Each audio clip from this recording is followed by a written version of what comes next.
प्रधानमंत्री नरेंद्र मोदी तीसरी बार 9 तारीख को शपथ लेंगे, लेकिन उससे पहले दिल्ली में जेपी नड्डा और प्रधानमंत्री आवास पर जो सियासी सरगर्मी है वो खासी बढ़ गई है।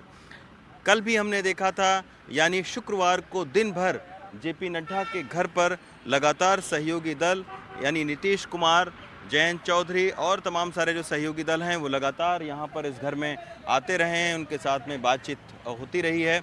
और आज ये सुबह की आप तस्वीर देखिए, सुबह जो है वो यहाँ पर नीतीश कुमार के घर पर एक भोज की तैयारी यहाँ पर चल रही है। कल शपथ ग्रहण समारोह के बाद में बीजेपी के सांसद और चुनाव से जुड़े हुए जो शीर्ष पदाधिकारी हैं उनको यहाँ पर भोज पर जेपी नड्डा आमंत्रित करेंगे। तो ये सारी जो है वो सरगर्मी चल रही है। अभी जो फॉर्मूला है कि कितने मंत्री पद सहयोगी दलों को दिए जाएंगे, ये फॉर्मूला लगभग बना लिया गया है।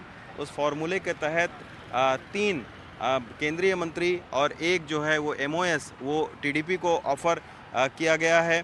इसके अलावा नीतीश कुमार को 3 मंत्रिमंडल में 3 पद जो है वो उनको ऑफ़र किया गया है। इसी तरीके से जयंत चौधरी को 1 पद ऑफ़र किया गया है। तो इस तरीके का जो फॉर्मूला है वो बन गया है।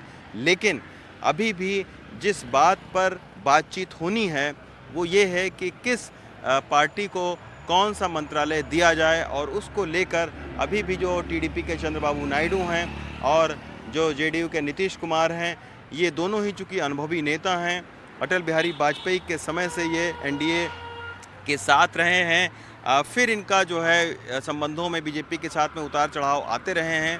तो लेकिन ये दोनों ही अनुभवी नेता हैं।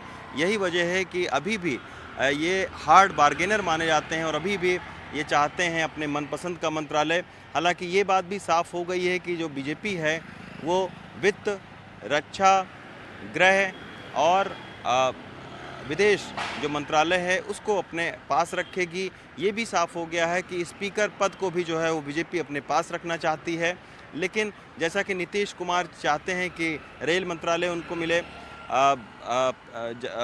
चंद्रबाबू नायडू जो है वो चाहेंगे, चूँकि उद्योग पर उनका बहुत ज़्यादा फोकस है, प्राथमिकता है कि आंध्र प्रदेश में फिर से जो औद्योगिक गतिविधियाँ हैं वो और तेज़ की जाएँ। तो इसी के वजह से उनको उद्योग से जुड़े हुए जो मंत्रालय हैं वो उनकी डिमांड है। लेकिन ऐसे कई मंत्रालय हैं जिनको इस बार बीजेपी को सहयोगी दलों को देना पड़ेगा। 2014 में हमने देखा था कि 5 मंत्रालय दिए गए थे सहयोगी दलों को। उस वक्त बीजेपी अपने दम पर जो है सरकार बनाई थी। 2019 में देखा कि बीजेपी और मजबूती के साथ में उसकी सत्ता में वापसी हुई तो उसने केवल 2 पद दिए थे। लेकिन इस बार ऐसा लग रहा है कि मंत्री पद जो है वो ज़्यादा बीजेपी ऑफ़र करेगी। 2019 में हमने देखा था कि 71 मंत्रिमंडल में लोग थे बीजेपी के। तो इस बार मंत्रिमंडल का आकार हो सकता है कि बड़ा हो।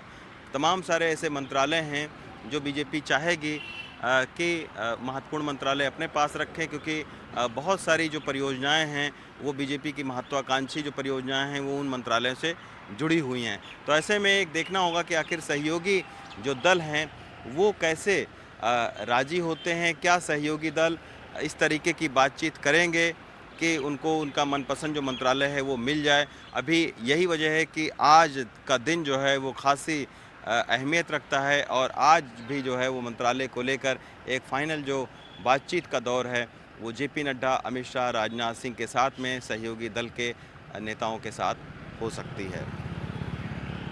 दिल्ली से रवीश रंजन शुक्ला, NDTV इंडिया।